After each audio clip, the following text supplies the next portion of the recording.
I met a gypsy. Like, what are you working on now? Because I feel like, and I asked this question to Ando at the press conference at Washougal. It's like, what do you see that you need to improve on? And I mean, that's probably why you've got Nick as well. Like, he's the eye in the sky when it comes to that. But when you look at what Jet just did to everybody outdoors, what's your immediate takeaway of like, I have to do this better? Well, I have to be more efficient all around, because what Jet and Chase both do so well is they're going so fast, but they're not sprinting. Yeah. So it's why they're able to do it, and they can show up to the race and they can do that every time, because they've found a way through their technique and everything else to make that like an 80 or 90%. And I know I have the talent to at least get close to that. So I think it's finding a more efficient riding style and working around my arm. Have to ride with my legs more, things like that. And just, I think my intensity, I was a little bit on the cautious side all year, because I didn't want my hand to fly off the bar, or I just didn't want to. I knew that it would be a success if I showed up every time, and it was essential to anything I'm going to do in the future. So I was definitely on the cautious side. So it's just knowing, like, having that sprint pace back. It's not something I've worked on a lot this year. It's more like you've just worked. Just more like endurance-based work. Yeah. You know, I'm laying down a foundation for what I hope is going to be, you know, a great next few years.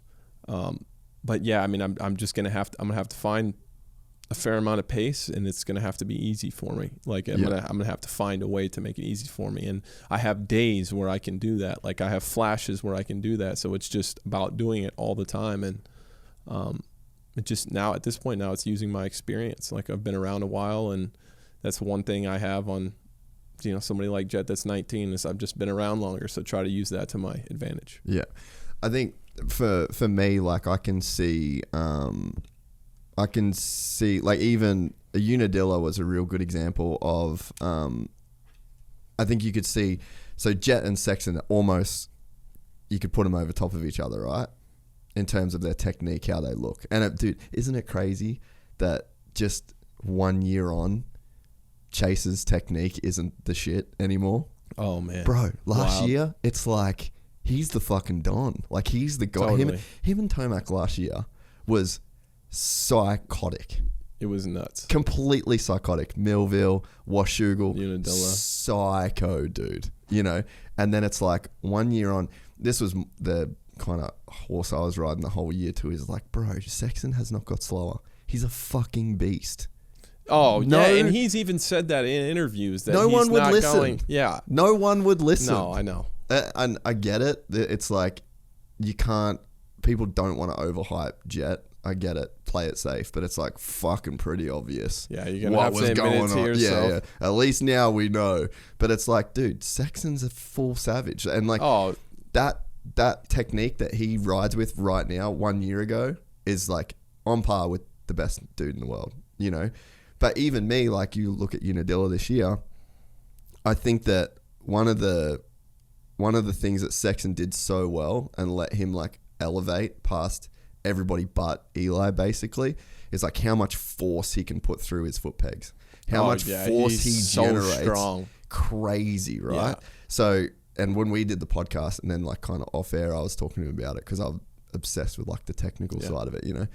And then so he was saying to me like the most amount of weight I feel is through my feet. And when I ride, I didn't have that. So I'm like trying to figure out like how do I get that feeling to where it's like all the weight is through my feet, right? But then you fast forward 12 months. And so Jet's doing that, but not in the braking bumps. You know, so it's like I can see those little details and I'm probably not seeing them all the way. But it's like Unadilla, I think, was like a really great example of they're the same until you get into bumps, and then Chase is still putting all that force through the foot pegs. And I think that is what upsets his front end of his motorcycle, is because there's so much force being pushed back into the ground that you get, and the weight is on the rear, that you're getting a lot of front end. So that's like my theory, you know. But then you see Jet, it's like he's puts all that weight back under acceleration. He's doing that exact thing that Chase is doing. Come into some braking bumps, everything's light. everything, Yeah, and barely I see use it. exactly what you're talking about. And so, like, then for me, right, I'm going, okay, so then what's that do for your suspension setup? Well, I think that then you run way softer forks, because instead of pushing that weight through the rear of the bike and then slamming on the brakes with all that fucking force, then that's what's like up. So to me, I'm like, I can see like those tiny details, and it's like, if I'm Chase, that's probably what I would work on, is like keep everything the same, but how do I be light under braking bump, and how do I get that front? Like I would feel like front end would come from that, you know?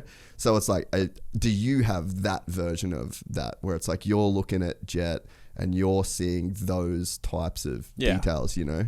Yeah. And I mean, what do you, like, is there anything specific that, you know, you think you could take away from this year? Specific, I mean, I only started doing upper body stuff in the gym like 2 months ago. I mean, yeah, you're probably just at a different place. So like I have to be stronger. Like I have to be, like my upper body, like I have to be able to put more force into the bike, legs, everything. I mean, my legs are actually, even though they're not massive, are really strong. Like I can put out some serious power.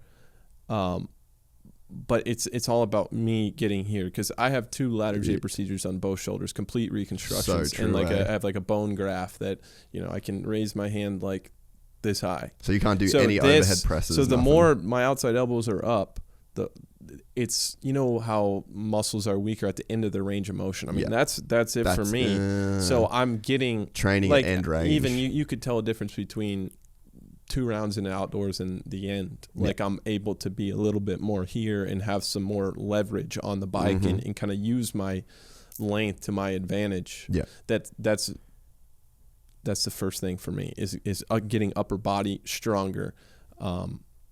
And I need to work on, Tomac, you see him coming to the turns a lot of times, and he'll just like turn with his hips. Like everything will be pointed the way that he wants to go. Yeah. And I have a tendency to kind of get into the turn and stay in that position. And I kind of like stay a little bit, I could stay a little bit too far back, where I need to sit my butt on the seat a little further back and get forward and get that kind of torque on I the do motorcycle. it right sometimes, but not enough. And that's things that I haven't really, like, even last off season, man, I wasn't able to get a bunch of quality riding in with my, you know, I came into Anaheim 1, like, and everybody was like, is he going to make the main? Kinda. Really? It was bad. Like, I was like 4 seconds a lap slower than Anderson. Like, it was not good. You know, I just didn't have the time. Like, I didn't have the, I could only go through the whoops, like, for like sections, basically. Like, we would do sections, and you know, since then I've obviously been able to do a lot more during the week, and that's kind of been gradual throughout the year. So a lot of it is strength, and that'll help me get back to the things that I was really great at. Like, I'm great at fast sections. Like, really fast sections of the track are normally my strength, and like this year, not so much my strength, because I'm really not trying to. I'm really not. Yeah, I don't have the strength. Yeah. So the strength is slowly coming back. So I just need to keep working on that. Then I'll go back to doing the things that I was really good at. Yeah. And then from that place, I'll be able to add things. But first, I need to get back to what I was doing. Yeah. You know, and that's just going to take time, and I've got plenty of it. That's such a good explanation, though. Like, that you can't just, like, here I am working on the most high level, like, I'm splitting hairs between Jet and Chase, but it's like, hey bro, I'm not even there yet. Let's fucking chill. Yeah. Like, I need to. Well, I mean, old me wouldn't have cared if I was strong enough or not. I'd have just done it. I would have just gone for it, and it might have worked out for me 7 times out of 10, but those 3 other times I'd be sitting at home. So I'm not doing that anymore. We're excited to announce the launch of our new membership site, gypsytales.com, packed with exclusive content and perks that you won't find anywhere else. This is your chance to become a part of the Gypsy Gang. And as a special bonus, if you sign up to an annual membership, you'll be entered into the draw to win our custom-built TC125. Gypsy Gang.